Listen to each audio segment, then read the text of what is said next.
অঙ্গ। আর মুসলমান যখন কুরবানি দেয় অথবা কুরবানির সময় যে হাতের মধ্যে মুসলমানদের জবেহ করার জন্য যে অস্ত্র লাগে ওইটা দেখলে তাদের কাছে সন্ত্রাসীর গন্ধ খুঁজে পায়। এর দ্বারা বোঝা যায় এই দেশের বিপক্ষে, আমাদের সংস্কৃতির বিপক্ষে, ইসলামের বিপক্ষে একদল লোক তলে তলে ক্রিয়াশীল, ঠিক কিনা?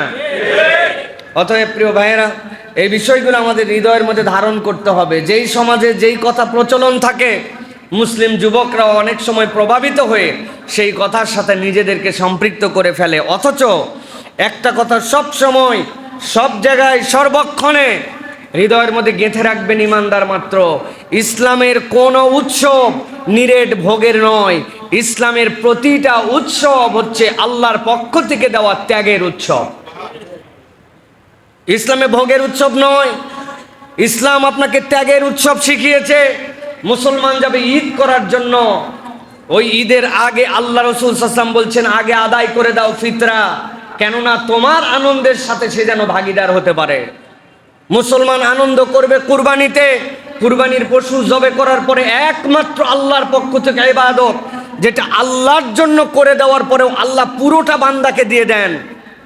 পৃথিবীতে আর কোনো ইবাদত নাই, পুরোটা আল্লাহর জন্য করেছেন, আল্লাহ আবার তৎক্ষণাৎ আপনাকে পুরোটা হাদিয়া করে দিয়েছেন। আল্লাহর জন্য পশু কুরবানি করেছেন, পশু আপনার, কিন্তু নিরেট আপনার কেবল খাওয়ার নয়, এটা দ্বারা সমাজের সকল স্তরের মধ্যে ভালোবাসা ছড়ায় দেওয়ার জন্য এই বিধান। অতএব ইসলামের কোনো বিধান কেবলমাত্র ভোগের নয়, ইসলামের বিধান হচ্ছে ত্যাগের বিধান, ঠিক কিনা? এই জন্য আল্লাহ রাব্বুল আলামিন কুরবানির বিধিবিধান আমাদেরকে জানিয়েছেন। কুরবানি কিভাবে আসলো? সূরা সাফফাত, সংক্ষিপ্ত কথা, দীর্ঘ আলোচনা আজকে। সূরা সাফফাতের মধ্যে আল্লাহ রাব্বুল আমিনের একটা বর্ণনা দিয়েছেন। আল্লাহ রাব্বুল আমিন কোরআনুল কারীমের মধ্যে বলছেন তার একজন পয়গম্বর ছিলেন, যে ইতিহাস সকলেই জানি আমরা, ইব্রাহিম আলাইহিস সালাম। সেই ইব্রাহিম আলাইহিস সালামকে আল্লাহ একটা সন্তান দিলেন। এই সন্তান দেওয়ার পরে আল্লাহ রাব্বুল আমিন তার উপরে কঠিন কঠিন পরীক্ষা নিলেন। পরীক্ষা নম্বর 1 ছিল তার মাকে সহ, হাজেরাকে সহ। আল্লাহ রাব্বুল আমিন বললেন আপনি একে রেখে দিয়ে আসেন খানায় কাবা, তখনও নির্মাণ হয় নাই, কিন্তু জাজিরাতুল আরবের এই জায়গাটাতে তাকে রেখে আসেন। তাকে রেখে আসা হলো, সেখানে পানি নাই, নিরেট মরুভূমি। হাজের আলাইহিস সালাম একটা কথাই জিজ্ঞাসা করেছিলেন যে আপনি আমার দিকে মুখও ফিরান না, তাকানো না। আমি আপনাকে জিজ্ঞাসা করেছি আপনি কি সারার সাথে পরামর্শ করে, অথবা আমার কোনো আচরণে রাগ করে, অথবা আপনার ব্যক্তিগত সিদ্ধান্তে আমাকে রেখে যান? শেষ পর্যন্ত ইব্রাহিম আলাইহিস সালাম বলেছেন না, এগুলার একটিও নয়, আমার আল্লাহ বলেছেন এই জন্য তোমাকে এখানে রেখে যাচ্ছি। হাজের আলাইহিস সালাম ওই সময় বলেছিলেন হাসবি আল্লাহু লা ইলাহা ইল্লাহু আলাইহি তাওয়াক্কালতু, তাইলে আমার কোনো চিন্তা নাই, আপনি এখন আসতে পারেন। যেই আল্লাহর নির্দেশে রেখে গেছেন ওই আল্লাহর ফায়সালা কি, আমি তার উপরে সন্তুষ্ট আছি। সুবহানাল্লাহ। সুবহানাল্লাহ বলা সহজ, পরীক্ষাও সহজ, কিন্তু আপনাকে যদি বলা হয় এই যে 250 গ্রাম পানি দেওয়া হলো, আগামী 3 দিন এইটুকু দিয়ে খাওয়া লাগবে, এইটুকু দিয়ে বাকি কাজ সারা লাগবে, তখন সুবহানাল্লাহর একটা ছোট্ট পরীক্ষা হয়ে যাবে। নিজেদের উপর নিজেরা নির্ধারণ করে নেবেন 1 লিটার পানি, এই পানি দিয়ে আমি 3 দিন চলতে হবে, এটাই খাওয়া, এটাই শৌচ কাজ সারা, এটা দিয়ে আমার সব। 3 দিনের জন্য পরীক্ষা। বাড়িতে যায় এটা পরীক্ষা করে যদি মুখ দিয়ে আলহামদুলিল্লাহ বের হয়, আর যদি বুঝতে পারেন এরপর টিকে থাকতে পারবেন, তখন বুঝতে পারবেন হাজেরা আলাইহিস সালামের শুকরগুজারির 1%। কেননা তার থেকে বড় তার বিপদ ছিল, তার সাথে একটা সদ্য ভূমিষ্ঠ শিশু। সেই শিশু বড় হলো, আল্লাহ রাব্বুল আলামিন ইব্রাহিম আলাইহিস সালামকে স্বপ্নে দেখান আপনার সবচেয়ে প্রিয় জিনিসকে উৎসর্গ করেন। 100 উট দিছেন, আবার দিছেন, আবার দিছেন, হয় নাই। পরে বুঝছেন যে আমার হৃদয়ের টুকরা তো এইগুলো না, আমার হৃদয়ের টুকরা না ইসমাইল। আল্লাহ ইশারা দিচ্ছেন ইসমাইলকে জবাই কর। আল্লাহ রাব্বুল আলামিন কোরআনুল কারীমের মধ্যে বলছেন এই ঘটনা যখন ইব্রাহিম আলাইহিস সালাম ইসমাইল আলাইহিস সালামের কাছে বর্ণনা করলেন, আল্লাহ কোরআনে উল্লেখ করে জানাচ্ছেন কেমন পিতার কেমন তার সন্তান। কিয়ামত পর্যন্ত মানুষের জন্য আল্লাহ রাব্বুল আমিনের মধ্যে বার্তা ঢুকায় দিলেন। আল্লাহ বলছেন যখন তাকে জানানো হলো, ইসমাইল নিজেই বলল কোনো টেনশন করবেন না, রব্বুল আলামিন আপনাকে যে নির্দেশনা দিয়েছেন এই নির্দেশনা বাস্তবায়ন করেন, আপনি নিশ্চয় আমাকে দেখতে পাবেন, আমি আল্লাহর একজন সবরকারী বান্দা। আল্লাহ রাব্বুল আমিন বলছেন ওই নির্দেশ বাস্তবায়ন করার জন্য ফালাম্মা বালাগা মাউস সায়া ক্বালা ইয়া বুনাইয়া ইন্নী আরা ফিল মানাম,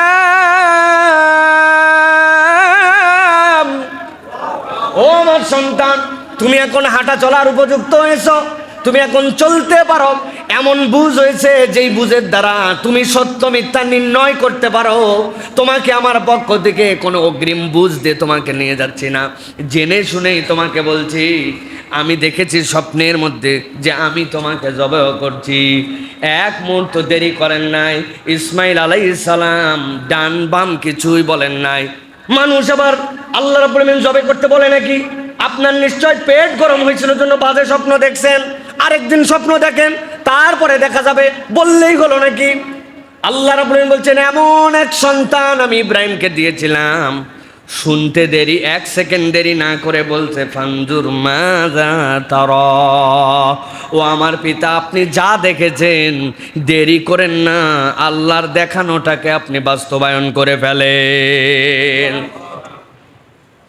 আল্লাহ রাব্বুল আমিন বলছেন ক্বালা ইয়া আবাতি ফাল মা তু'মার সাতাজিদুনি ইনশাআল্লাহু মিনাস সাবিরিন।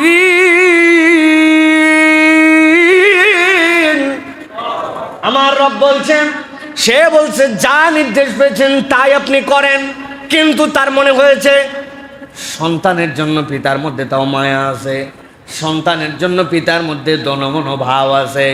এবার সন্তান প্রোঅ্যাক্টিভ হয়ে যে পিতাকে বলছে, ও আমার আব্বা, আমি তখন যেইটা বলেছি মনে করেন এটা আবেগে বলেছি, আমি আবারও বলছি আল্লাহ যে নির্দেশ আপনাকে দিয়েছেন সেইটা পালন করেন। আপনাকে আশ্বস্ত করছি সাতাজিদুনি ইনশাআল্লাহু মিনাস সাবিরিন।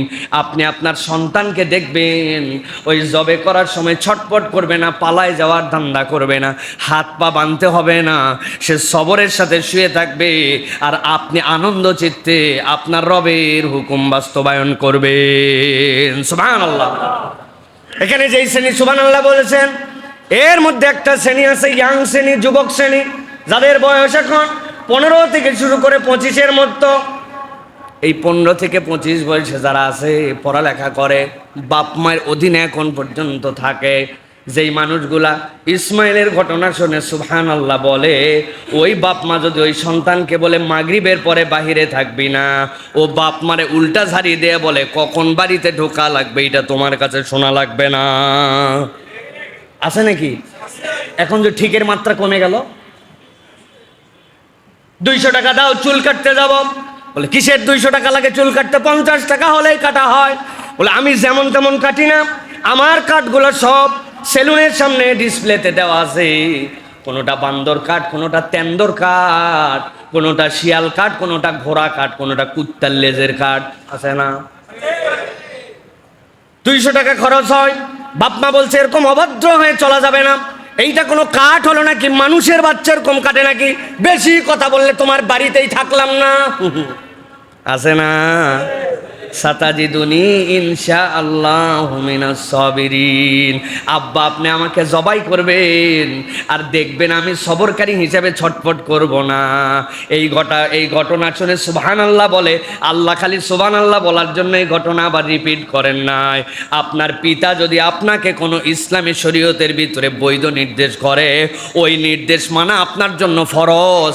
আল্লাহ তার সর্বোচ্চ সন্তান হিসাবে ইসমাইলকে দিয়ে দুনিয়ার মানুষের কাছে সাক্ষ্য দেওয়াইছেন।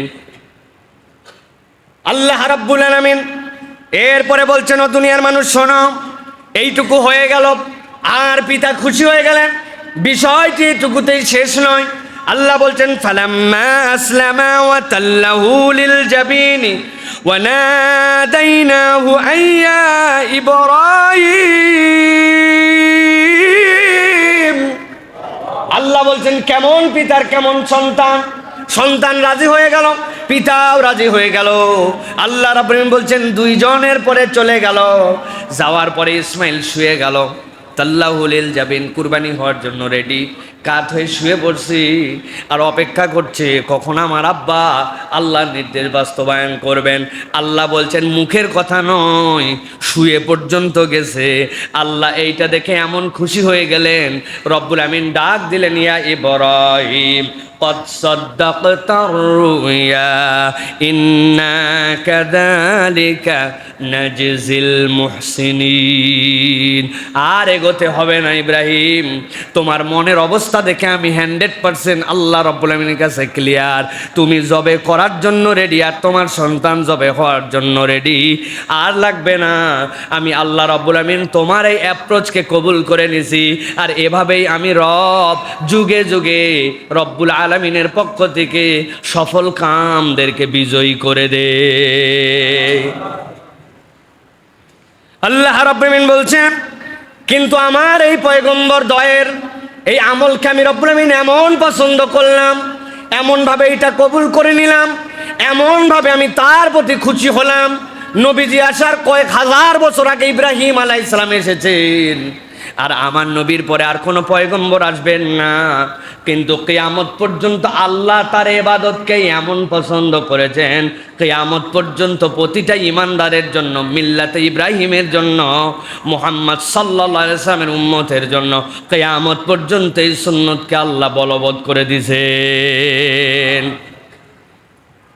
আল্লাহ রাব্বুল আমিন বলছেন, ইন্না হাযা লাহুয়াল বালাউল মুবিন ওয়া ফাদাইনাহু বিযিবহিন আযীম। আল্লাহ রাব্বুল আমিন বলছেন, ও দুনিয়ার মানুষ, শুনতে যত সহজ এত সহজ নয়। নবী ইব্রাহিমের থেকে বড় বড় পরীক্ষা আর একজন পয়গম্বরই দিয়েছেন, তিনি মুহাম্মদুর রাসূলুল্লাহ সাল্লাল্লাহু আলাইহি সাল্লাম। এছাড়া ইব্রাহিম আলাইহিস সালামের সমান পরীক্ষার কোনো পয়গম্বর দেন নাই। আল্লাহ নিজে ঘোষণা দিচ্ছেন, ইন্না হাযা লাহুয়াল বালাউল মুবিন। এটা ছিল পয়গম্বরের জীবনে সুস্পষ্ট কঠিনতম একটা পরীক্ষা।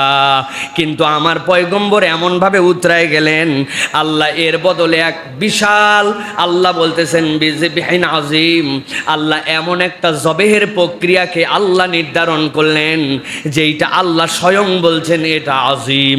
তার মানে ইব্রাহিমের এইটাকে কবুল করে আল্লাহ এমন সুন্নাত দিলেন যেইটা কিয়ামত হওয়া পর্যন্ত বলবৎ থাকবে। সুবহানাল্লাহ। অন্য কোন পয়গম্বর, যে পয়গম্বরের এমন একটা আচরণ ছিল যে আচরণটা আমরাও আমাদের উপরেও ধার্য হয়ে গেছে, কিয়ামত পর্যন্ত চলমান থাকবে না। পয়গম্বরদের অনেক আচরণ ছিল যেগুলো ইন জেনারেল, যেরকম প্রত্যেক পয়গম্বর বিবাহ করেছেন, প্রত্যেক পয়গম্বর মেসওয়াক করতেন, প্রত্যেক পয়গম্বর আল্লাহ রাব্বুল আলামিনের পক্ষ থেকে তাদের প্রতি যে নিয়ামত ছিল, এই নিয়ামতের কারণে একটা সুগন্ধি পছন্দ করতেন, প্রত্যেক পয়গম্বর সুন্নতে খাতনা করতেন। জেনারেল আমার নবীর মধ্যেও ছিল, এই জন্য এটা। কিন্তু এই কুরবানি ইব্রাহিম আলাইহিস সালামের উপরে আল্লাহ রাব্বুল আমিন এমন খুশি হয়েছেন যে কিয়ামত পর্যন্ত এইটাকে আল্লাহ বলছেন এটা যিবহিন আযীম হিসাবে তোমাদের জন্য নির্ধারণ করা হলো। সুবহানাল্লাহ। এর আগে কুরবানি কঠিন ছিল, উম্মতে মুহাম্মদের জন্য এটা সহজ হয়ে গেছে। ইব্রাহিম আলাইহিস সালাম থেকে এটা আমাদের জন্য সহজ হয়েছে, কেননা আল্লাহ রাব্বুল আলামিন ইব্রাহিম আলাইহিস সালামের মনের প্রস্তুতিকেই কবুল করে নিছেন। এর আগ পর্যন্ত কি লাগতো? কুরবানি করার পরে মাঠের মধ্যে যে দিয়ে আসতে হতো, এটা রাত্রেবেলা আসমান থেকে বার্ক, আসমান থেকে অগ্নি বিদ্যুৎ আসতো, ওইটা আসার পরে যাদেরগুলা ভস্মীভূত হয়ে যেত, জ্বলে যেত, পরের দিন যাওয়ার পরে বোঝা যেত এই মানুষের কুরবানি কবুল হয়েছে। আর যেইগুলা মাছি লেগে যেত, গন্ধ হয়ে যেত মাঠে, ওইগুলা দেখে মানুষ বুঝে ফেলতো এটা কার কুরবানি, তারটা কবুল হয় নাই। আল্লাহ রাব্বুল আমিন এই বিধান রাখলে বাংলাদেশ দুর্গন্ধে শেষ হয়ে যেত, কারণ আমাদের কারোটাই কবুল হইতো না। ঠিক না ভাই? উপরে উপরে বিরাট হাজি সাহেব পাজি সাহেব ভাব নিয়ে আছে, কিন্তু উনার মাল যে হারাম সাহেব এটা তো আমি জানি না, কিন্তু উনার কামাই হারাম, চলা হারাম, পোশাক হারাম, এরকম লোক আছে না ভাই আমাদের? মসজিদে আবার দান করে, মোটামুটি অঙ্ক দান করে, কিন্তু বান্দার হকের সাথে কোনো সংশ্লিষ্ট নাই। টাউটামি, ভাট্টামি, 2 নম্বরই, এইগুলো আমাদের সমাজে এখন, এটা হচ্ছে আমাদের সমাজের একটা এটিকেট কালচার, একটা উন্নত একটা কালচার। তো আমাদের ওই সিস্টেমের কুরবানি থাকলে পুরা ময়দান অন্ধকার হয়ে যেত। ঠিক না ভাই? আল্লাহ রাব্বুল আমিন এই দয়া আমাদের প্রতি করলেন। অতএব প্রিয় ভাইরা, এই যে কুরবানি, এই যে কুরবানির বিধান, এটা আল্লাহ রাব্বুল আলামিনের দেওয়া আমাদের জন্য অত্যন্ত গুরুত্বপূর্ণ একটা ইবাদত। এটাকে ছোট মনে করবেন না। আল্লাহ জিবহিন আজিম হিসাবে উল্লেখ করেছেন। পয়গম্বর তার সবচেয়ে কলিজার টুকরাকে কুরবানি দিতে যে আল্লাহ যেটা দিছেন, আপনি আমি আমার সাধ্যের মধ্যে এই পশু দিয়ে আল্লাহর কাছ থেকে ওই রিওয়ার্ড অর্জন করতে পারি। এই জন্য আল্লাহ রাব্বুল আলামিন বলছেন, লা ইয়ানালাল্লাহু লুহুমুহা ওয়ালা দিমাউহা ওয়ালাকিন ইয়ানালুহু তাকওয়া মিনকুম। আরে বান্দা, বোকার বোকা, আল্লাহ কি তোমার পশু দেখে? আল্লাহ কি তোমার রক্ত দেখে? আল্লাহ কি তোমার গোশত নেয় না তো। রব্বুল আমিন কিছুই দেখেন না, আর তুমি মনে করতেছো যে তুমি এইটা দেখাই আল্লাহকে কবুল করাবে। না, আল্লাহ তোমার অন্তর দেখবেন। আপনি কেনার সময় আপনার অন্তরের হালত কি ছিল, আল্লাহ বলছেন ওই সময় তো তোমার কুরবানি কবুল হয়ে যায়। আমি হাজারবার আপনাদের কাছে বলেছি, হজে চলে যাই আমি বছরকে বছর, এই জন্য গাবতলির হাট, এই হাটগুলাতে বড় বড় গরু উঠে, এগুলো আমার দেখার তৌফিক হয় নাই লাস্ট বহু বছর, এইগুলো আমি দেখতে পারি না। কিন্তু ফেসবুকে খবর আসছে গাবতলির হাটে একটা গরু উঠছে, গরুর দাম 20 লাখ। এটা তো কেনার সামর্থ্য আমার নাই, কিন্তু অন্তত দেখার সামর্থ্য তো আছে। এই জায়গাতে যাইতে তো 10 টাকা লাগে। চিন্তা করলাম দেশে থাকলে এটা দেখতাম। পরে শুনে 18 লক্ষ টাকা দিয়ে বিক্রি হয়, 50,000 টাকা দিয়ে একটা ট্রাক ভাড়া করে গুলশানে নিয়ে গেছে। আমি মাঝে মাঝে বলি, ওই দিনই একটা লোক গাবতলির হাটে আসছে, কোমরে গামছা বান্ধা, ভ্যান চালক, 1 বছর আগে নিয়ত করছে যে আমি একটা কুরবানি দিব। সারা বছর জড়ো করে 10,500 টাকা 10,000 টাকা ম্যানেজ করছে। যাইয়ে যখন বিকালে গেছে হাটে, যাইয়ে দেখে ছাগল 10,000 টাকায় হয়, কিন্তু এটাকে ছাগল বলে না, এটাকে মরা ছাগল বলে। বেচারি যা তবিল আছে তাই কি করবে, বেচারি কষ্ট মষ্ট করে ওই 10,500 টাকা দিয়েই কোনোরকম একটা ছাগল কিনে কোমরের গামছা করে উপর দিয়ে ঢাকায় নিছে, যাতে মানুষজন বলতে না পারে মরাটা কোথার থেকে ধরে আনলি। বেচারি এই 10,500 টাকা ছাগল নিয়ে কুরবানির দিন ধরেন কুরবানি দিয়ে দিছে। আর একজন 18 লক্ষ টাকা দামের গরু 50,000 টাকার গাড়ি ভাড়া করে নিয়ে গেছে। কুরবানির দিন সকালবেলা রব্বুল আলামিন পাঠায় দিছে ফেরেশতাদেরকে, আগে গুলশানে 18 লক্ষ টাকার কারবার, 50,000 টাকা ভাড়া, তাই তো না ভাই? রব্বুল আলামিন দুটাই কবুল করে নিতে পারেন। আল্লাহ এই জন্য বলছেন, লা ইয়ানালাল্লাহু লুহুমুহা ওয়ালা দিমাউহা ওয়ালাকিন ইয়ানালুহু তাকওয়া মিনকুম। আল্লাহ না তোমার অন্তর দেখবে, তুমি পশুর সাইজ দিয়ে কি করবে, তুমি লোক দেখানো কারবার দিয়ে কি করবে, তোমার অন্তর দেখে আল্লাহ রাব্বুল আলামিন যেরকম বলেছিলেন ইব্রাহিমকে, ইয়া ইব্রাহিম থামেন, কদ সাদ্দাক্তা রুইয়া, আপনি আপনার স্বপ্নকে সত্য করে ফেলছেন, আর তলোয়ার চালানো লাগবে না। তার আগে আল্লাহ কবুল করছেন। আল্লাহ বলছেন কিয়ামত পর্যন্ত যেই বান্দা অন্তর থেকে এইটা হালাল রিজিক দিয়ে আল্লাহর জন্য উৎসর্গ করবে, ওর জবাই দেওয়ার আগে কেনার দিনে আল্লাহ কবুল করে নিতে পারেন। সুবহানাল্লাহ। এই জন্য লোক দেখানো কারবারের মধ্যে নাই। হাজি সাহেব দিচ্ছে 1.5 লক্ষ টাকা দামের, আমি কি কম তা হাজি নাকি? আমি 1,20,000 দিলে কুলাইব? 2 লাখ কিনা ফেলা, দরকার পড়লে ঋণ করে কিন, সুদে ঋণ করে কুরবানি দেয় দেখানোর জন্য। আছে না ভাই? ঢাকায় বাসায় কি জন্য বললাম, আমগো মহল্লা তো কুটি মহল্লা না, এই জায়গাগুলো চলে, আমরা জানি। আল্লাহ রাব্বুল আমিন আমাদেরকে বোঝার তৌফিক দান করেন। প্রিয় ভাইয়েরা, কুরবানি আমাদের জন্য অন্যতম শ্রেষ্ঠ একটি ইবাদত। এখন জিজ্ঞাসা হচ্ছে, কুরবানি কাদের উপর ফরজ হবে? কি পরিমাণ সম্পদ থাকলে আমাদের জন্য কুরবানি ফরজ? ভালো করে ক্লিয়ার কনসেপ্ট করেন। আর যদি কুরবানি ফরজ হওয়ার পরেও কেউ কুরবানি না দেয়, রাসূলুল্লাহ সাল্লাল্লাহু আলাইহি সাল্লামের পক্ষ থেকে তার জন্য ঘোষণা কি? নানান কৌশলে, নানান অজুহাতে, নানান টেকনিকে আপনি কুরবানির থেকে দূরে আছেন, অথবা আপনি জানেন না কি ফরজ আপনার। রাসূলুল্লাহ সাল্লাল্লাহু আলাইহি সাল্লাম থেকে বিধান, কুরবানি হচ্ছে ওয়াজিব তাদের জন্য। কুরবানির যে 3 দিন 10, 11, 12 জিলহজ মাগরিবের আগ পর্যন্ত, এই 3 দিনে কোনো ব্যক্তির উপরে যদি যাকাতের নেশাব পরিমাণ সম্পদের মালিক হয়, রোলে এই টাকাটা তার কাছে থাকে, তাহলে তার প্রতি কুরবানি দেওয়া ওয়াজিব। যাকাত নেশাব হওয়ার পরে 1 বছর পূর্ণ হওয়াও একটা নেশাব, কিন্তু কুরবানির নেশাব এই 3 দিনে আপনার কাছে এই পরিমাণ টাকা থাকলে, যেটাতে আপনার প্রতি যাকাত ফরজ হয়, সেই হিসাবে এখন 1 লক্ষ টাকা আপনি যদি 52.5 তোলা রূপার দাম ধরেন, এই হিসাব করেন, সব মিলাই আপনার কাছে যদি লাখখানিক টাকার মতো এই 3 দিনে ক্যাপাসিটিতে থাকে, তাহলে আপনার জন্য একটা অংশ দিয়ে আপনার সামর্থ্যের মধ্যে কুরবানি দেওয়া আপনার প্রতি ওয়াজিব। আমাদের সমাজে ছেলেরা কুরবানি অনেকে দেয়, কিন্তু মেয়েরা চিন্তা করছে ছেলেরা দিলেই বোধহয় মেয়েদের কুরবানি আদায় হয়ে যায়। উনার 20-25 ভরি সোনা আছে, যাকাত দেয়, কিন্তু কুরবানি দেয় না। স্বামীর কুরবানির সাথে উনি কুরবানিতে পার হয়ে যাচ্ছে। হবে না? আপনার কাছে যে এই পরিমাণ সম্পদ থাকে, আপনার উপর আলাদা করে কুরবানি দেওয়া ওয়াজিব, এটা আপনার জন্য দায়িত্ব। কারো প্রতি ওয়াজিব হলো, কিন্তু কোনো কৌশলে কোনো কারণে সে বিভিন্ন কজ দেখায়, বললো না ভাই আমার দ্বারা সম্ভব না, আমি দিলাম না। নবী করিম সাল্লাল্লাহু আলাইহি সাল্লাম বলছেন, মান ওয়াজাদা সাআতাল লি আন ইউযাহিয়া ফালাম ইউযাহি ফালা ইয়াহদার মুসাল্লানা। নবী করিম সাল্লাল্লাহু আলাইহি সাল্লাম বলছেন, কারোর সামর্থ্য আছে কুরবানি দেওয়ার, কিন্তু সে কুরবানি দিল না, নবী হিসাবে তাকে বলে দিলেন ফালা ইয়াহদার মুসাল্লানা, সে যেন আমাদের ঈদগাহে নামাজ পড়তে না আসে, সে যেন অন্য জায়গায় যায়। নাউযুবিল্লাহি মিন যালিক। তার মানে কি, মুসলমানদের ঈদগাহে কে নামাজ পড়তে যাবে? মুসলমানরাই তো যাবে। নবী করিম সাল্লাল্লাহু আলাইহি ওয়াসাল্লাম তাকে থ্রেট দিচ্ছেন যে তুমি তোমার ঈমানের ভিতরে খামতি এনে ফেলছো, তুমি মুসলমান হিসেবে পরিচয় দিতে রাসূলুল্লাহ সাল্লাল্লাহু আলাইহি ওয়াসাল্লাম লজ্জাবোধ করতে বলেছেন তাকে, যে তোমার প্রতি কুরবানি ওয়াজিব হলো, তুমি কুরবানি দাও না। কয় টাকা লাগে? একটা ভাগে কুরবানি দিলেও 10,000 টাকা হলে এনাফ হয় অনেক সময়, কিন্তু সে তারপরে কুরবানি দেয় না।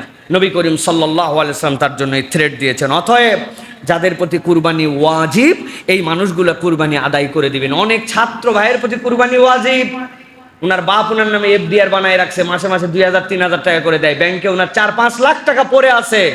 উনি বলছেন আমি এখনো চাকরি পাইনি, বিয়ে করিনি, আমি আব্বার অধীনে আছি, কিন্তু এই টাকার মালিক কে? সে। তাহলে এই টাকা যদি তার নেশাবের উপরে হয়ে যায় আর ওই 3 দিনের মধ্যে থাকে, তাহলে কুরবানিটা তার প্রতি ওয়াজিব হয়ে যাবে। কুরবানি ওয়াইড অ্যাঙ্গেল বানান, কুরবানিকে সংকীর্ণ করেন না। আমরা একটা শ্রেণী কুরবানি দাতার, একটা শ্রেণী কুরবানির খাতা হয়ে গেছে আমরা, এটা ভালো নয়। কুরবানি দেওয়া এটা আল্লাহ রাব্বুল আলামিনের পক্ষ থেকে একটা অসাধারণ ইবাদত। এর দ্বারা আল্লাহ আপনার সম্পদে বৃদ্ধি দিবেন, আল্লাহ আপনার ইবাদতকে কবুল করবেন, আল্লাহ আপনার জন্য এমন রিওয়ার্ড দিবেন। আল্লাহ তো উল্লেখ করছেন, ফাজিবিহিন আজিম বললেন কেন? আল্লাহ ইব্রাহিম আলাইহিস সালামের সুন্নাত দ্বারা বুঝালেন, এটা আপনাকে যেরকম কিয়ামত পর্যন্ত জীবিত রাখবে, আপনার আমলকে আল্লাহর কাছে এটা জীবিত করে দিবে। সুবহানাল্লাহ। অতএব কুরবানি করার জন্য আমরা মেন্টালিটি গ্রহণ করি। প্রিয় ভাইরা, একটা আমল আছে, যারা কুরবানি করবেন তারা এ বিষয়ে আপনারা মেহেরবানি করে সতর্ক হবেন। নবী করিম সাল্লাল্লাহু আলাইহি ওয়াসাল্লাম বলছেন, সকলে তো তোমরা হজে যেতে পারো না, কিন্তু হাজিদের একটা এক্সেপশনাল আমল আছে, সেই আমলটা যদি তোমরা করো তাহলে আল্লাহ রাব্বুল আলামিন ওই হাজিদের আমলের অনুরূপ তোমাদেরকে দান করবেন। সুবহানাল্লাহ। হাজিরা কি করে? হাজিরা এহরাম যখন করে, এহরাম করার পরে হাজিদের বৈধ কাজগুলোও তখন অনেকগুলো অবৈধ হয়ে যায়।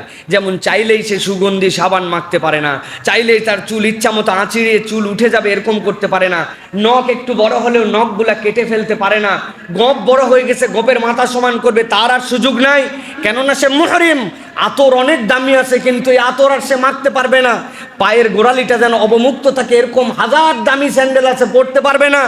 নবীজি বলছেন, তোমাদের মধ্যে হাজিদের এই আমলের সাথে একটা আমল করার সুযোগ আছে। কি সুযোগ? নবীজি বলছেন, ইযা রাআইতুম হিলালাযিল হিজ্জাতি ওয়া আরাদা আহাদুকুম আন ইউযাহিয়া ফালইউমসিক আন শা'রিহি ওয়া আসফারিহি হাত্তা ইউযাহিয়া।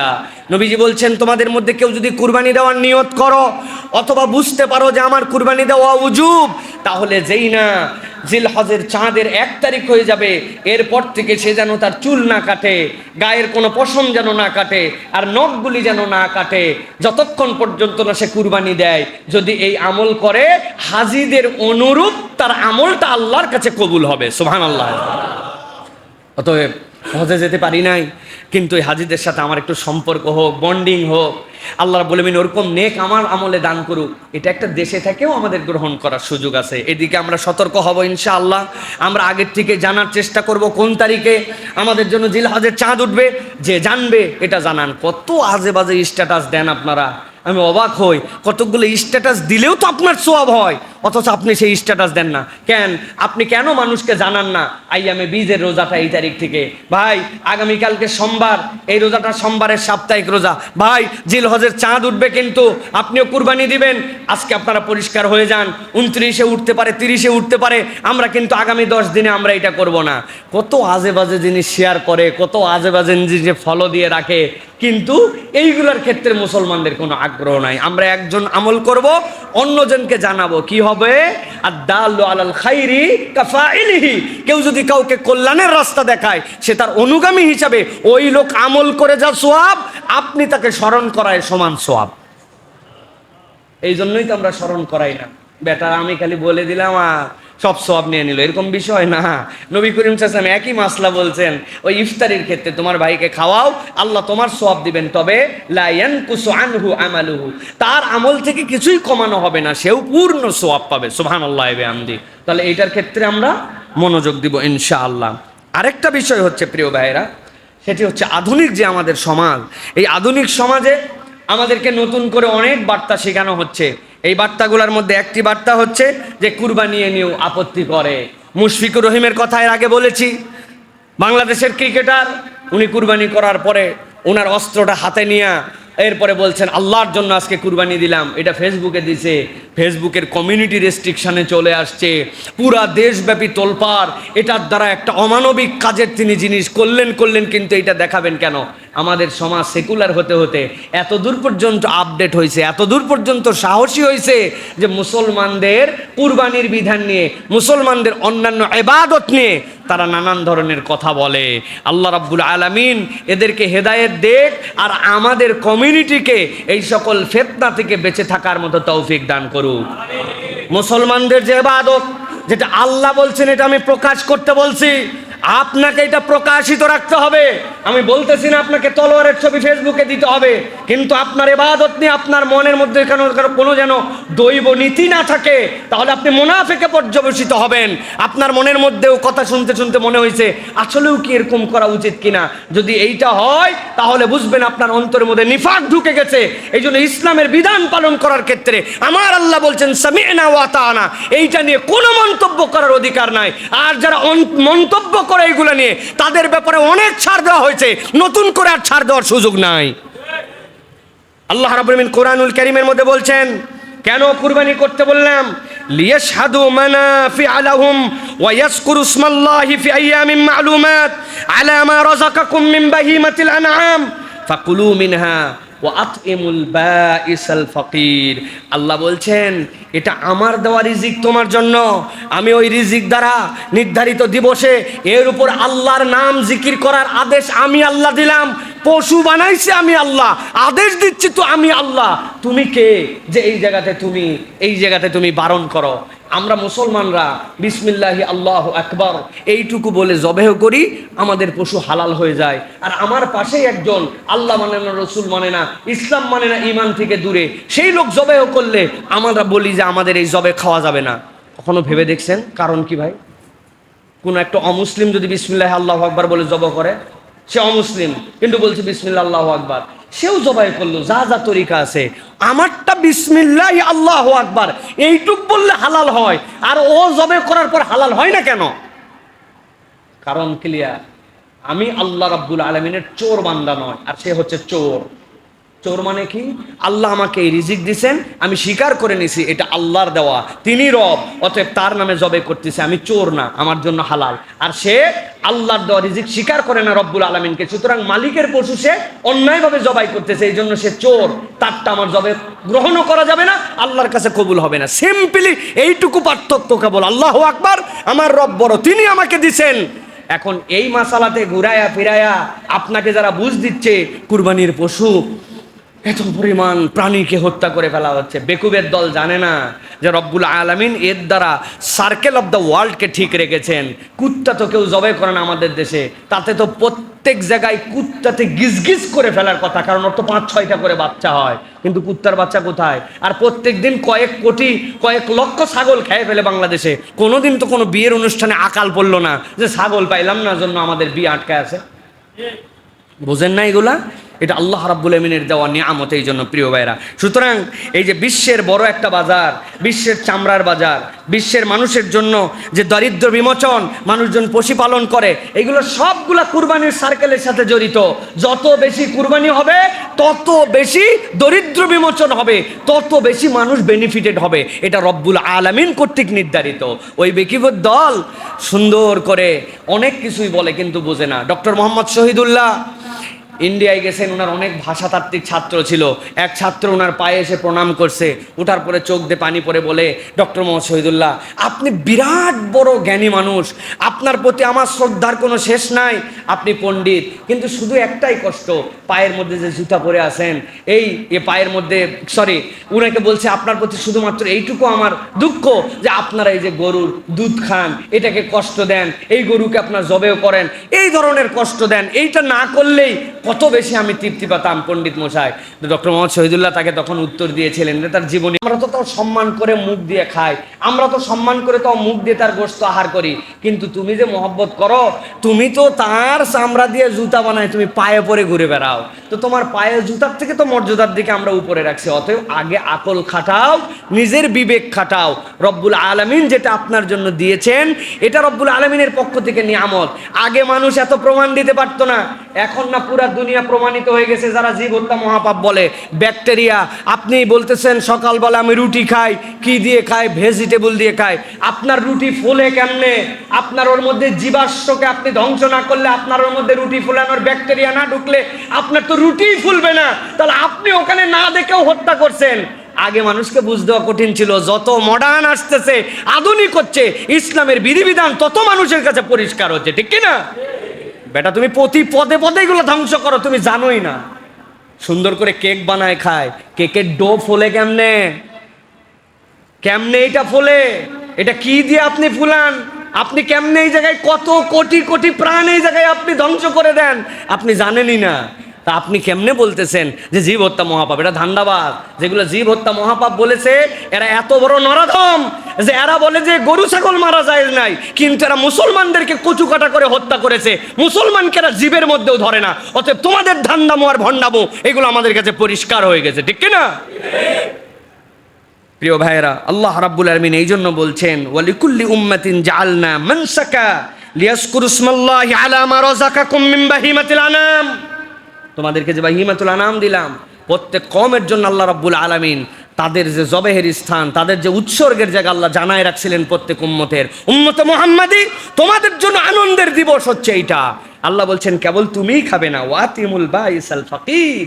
আল্লাহ বলছেন দুস্থ ফকির তাদের জন্য তোমার খাওয়ার অ্যারেঞ্জের মধ্যে করে দেওয়া হয়েছে। সুবহানাল্লাহি ওয়া বিহামদি। 2 কেজি গরুর গোশত 1800 টাকা 1500 টাকা দিয়া একটা গরিব মানুষের কেনা করা কঠিন, কিন্তু ওই মানুষটাকে আপনি 1-2 কেজি গোশত দিয়া কুরবানির দিনে তার আহারের মধ্যে ঢুকাইছেন। ওই ব্যক্তি জানে যে এই কুরবানিটা তার জন্য কত জরুরি। আল্লাহ রাব্বুল আলামিন এই নিয়ামতটা ইমানদারদের মধ্যে দান করেছেন। অতএব কুরবানির পক্ষে ক্যাম্পেইন করবেন, কুরবানির পক্ষে কথা বলবেন। যার মধ্যে সামর্থ্য একটু কম তাকে বুদ্ধিবদ্যা দিয়া তাকেও কুরবানিতে শরীক করবেন। আমরা কুরবানি দাতা যত বেশি হব, সুবিধা বঞ্চিত মানুষ তত বেশি এখান থেকে সুবিধা পাবে, ঠিক কিনা?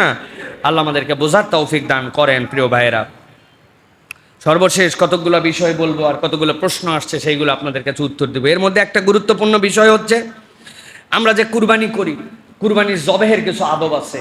আমরা এই আদব যদি না পালন করি, ইসলাম যেরকম বলেছে এটা জবেহ করার জন্য, ঠিক একই রকমের মধ্যে আদব শিখিয়েছে আমাদের জন্য, আমরা সেই আদবগুলার পালন করি না। প্রাণীকে কষ্ট দেওয়া ইসলাম কঠিনভাবে নিষেধ করেছে। যেই আল্লাহ বললেন যে তুমি এটাকে কুরবানি করো, সেই আল্লাহ নবী সাল্লাল্লাহু আলাইহি সাল্লাম বলেছেন, ফি কুল্লি কাবিদিন রাতবাতিন আজরুন, প্রত্যেক প্রাণের দয়ার মধ্যে আল্লাহ রাব্বুল আলামিন তোমাদের জন্য উজরত রেখেছেন। আপনি নিয়ে আসতেছেন সেই ঠাকুরগা থেকে, সেই দূর থেকে পশু নিয়ে আসতেছেন, পশুগুলো যেন বসতে না পারে, বসে গেলে জায়গা বেশি ধরে ফেলবে, এই জন্য চোখের মধ্যে মরিচ ঢুকায় দেয়। পুরাটা রাস্তা ওই প্রাণীটা দাঁড়ায় থাকে, আর চোখ দিয়ে পানি পড়ে, তাকে এক ফোঁটা পানি পর্যন্ত খাওয়ায় না, 400-500 কিলোমিটার পর্যন্ত পরিভ্রমণ করায় নিয়ে আসে। আল্লাহর কাছে আপনাকে উত্তর দিতে হবে যে এই প্রাণীর প্রতি তুমি অত্যাচার করেছো কেন? যেই আল্লাহ কুরবানির নির্দেশ দিয়েছেন, ওই আল্লাহ, ওই রাসূলুল্লাহ সাল্লাল্লাহু আলাইহি ওয়াসাল্লাম কুরবানির প্রাণীর সাথে কি আচরণ করতে হবে এটাও শিখাই দিয়েছেন। সুবহানাল্লাহি বিহামদি। একজন সাহাবী কুরবানির পশুকে শোয়ায় রেখে উনি সুন্দর করে হাতের মধ্যে একটা জবেহের অস্ত্র নিয়ে উনি ঘুষতেছে আর ধার দিচ্ছে। নবীজি বলেন, এটা দিয়ে কি করবা? বলে, ইয়া রাসূলুল্লাহ, ওই যে শোয়ায় রাখছে ওইটাকে জবে করব। নবী করিম সাল্লাল্লাহু আলাইহি ওয়াসাল্লাম তাকে থ্রেট দিয়ে বললেন, আফালা ক্বাবলা হাযা, ওই প্রাণীকে মাটিতে শোয়ানোর আগে কি তুমি এই কাজ করতে পারো নাই? আও তুরিদু আন তুমিতাহা মাউতাতিন, তুমি কি চাও তাকে মৃত্যুর আগে আরো কয়েকবার মৃত্যুর কষ্ট দিতে? এই মানবতার বাণী কে শিখাইছে? এই উত্তম কুরবানি দেওয়ার বিধান কে শিখিয়েছে? মুহাম্মদুর রাসূলুল্লাহ সাল্লাল্লাহু আলাইহি ওয়াসাল্লাম শিখিয়েছেন। নবীজি বলছেন, হাল্লা হাদাত্তা শাফরাতাকা ক্বাবলা আন তুদজিআহা, তাকে শোয়ানোর আগে তুমি কেন এটা ধার দিতে পারলে না? তুমি তাকে শোয়ায় রেখেছো, কষ্ট দিচ্ছ, এদিকে ধার দিচ্ছ। সুবহানাল্লাহ বলবেন না? নবী করিম সাল্লাল্লাহু আলাইহি ওয়াসাল্লাম এটা শিখিয়েছেন। আপনি এমন একটা তরবার, 1 বছর পরে আপনি এমন একটা জবেহের জন্য চাকু নিছেন, যেই চাকু দিয়ে ফোঁসাতে ফোঁসাতে জান বের হয়ে যাচ্ছে। নবী করিম সাল্লাল্লাহু আলাইহি ওয়াসাল্লাম এটা শিখান নাই। তড়িৎ গতিতে, নির্ধারিত পয়েন্টে, সবচেয়ে কুইক সময়ে, ধারালো জিনিস দিয়ে, যেটাতে তার কষ্ট কম হবে, যেই আল্লাহ কুরবানির বিধান দিয়েছেন, ওই রব্বুল আলামিন মানবতা আপনাকে শিখিয়েছেন। দুনিয়ায় কেউ এটা আপনাকে শিখায় নাই। অতএব যারা কুরবানি দাতা হবেন, মেহেরবানি করে এই বিষয়ে সতর্ক হবেন। আরেকটা সতর্কতা, জান যাওয়ার আগেই জবে করে দিয়েছেন, রক্ত প্রবাহিত হবে, কসাইগুলা নিছেন, এদের তো একদিনে 4-5টা কাজ, খ্যাস খ্যাস করে দেখবেন হাতের এখানে এখানে পায়ের শাহরকগুলা সব কেটে দিল। খবরদার, খবরদার, এটা আপনার কুরবানির জন্য একটা আল্লাহর পক্ষ থেকে আপনার জন্য এটি পানিশমেন্টের হুকুম হয়ে যাবে আপনার জন্য। কেননা তার স্বাভাবিকভাবে জান যেতে হবে।